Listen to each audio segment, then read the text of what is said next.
ஓட்வைப் மற்றும் அக்னி news service நடத்திய கருத்து கணிப்பு முடிவுகள். திமுக மீண்டும் ஆட்சியை பிடிக்கிறது.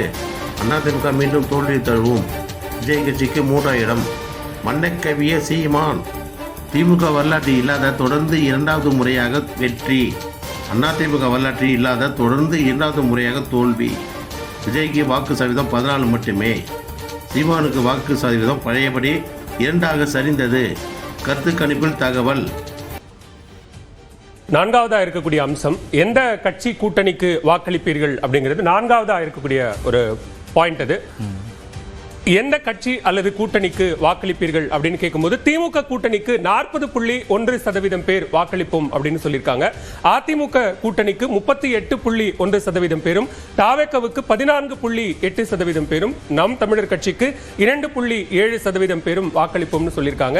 அதர்ஸ்ல 1.6%, கருத்து இல்லை 3.1%. எப்படி பாக்க நீங்களே தொடங்க. அடுத்ததாக யாருக்கு எத்தனை சீட் அப்படிங்கிறதுல இந்த அக்னி நியூஸ் சர்வீஸ் ANS இந்த முடிவுகளை பார்க்கிறோம். அதுல திமுக கூட்டணிக்கு 180 இடங்கள் வரை கிடைக்கும் அப்படின்னு சொல்றாங்க.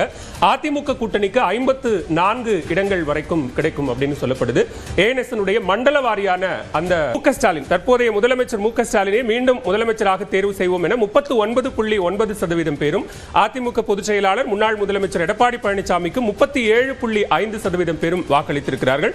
தாவேக தலைவர் விஜய்க்கு 14.7% பேரும், மற்றவர்களுக்கு 3.9% பேர், கருத்து எதுவும் இல்லை என 4.1% பேர் வாக்களித்திருக்கிறார்கள். இதுதான் முதல் 2 பிரதான விஷயங்களா இருக்கு.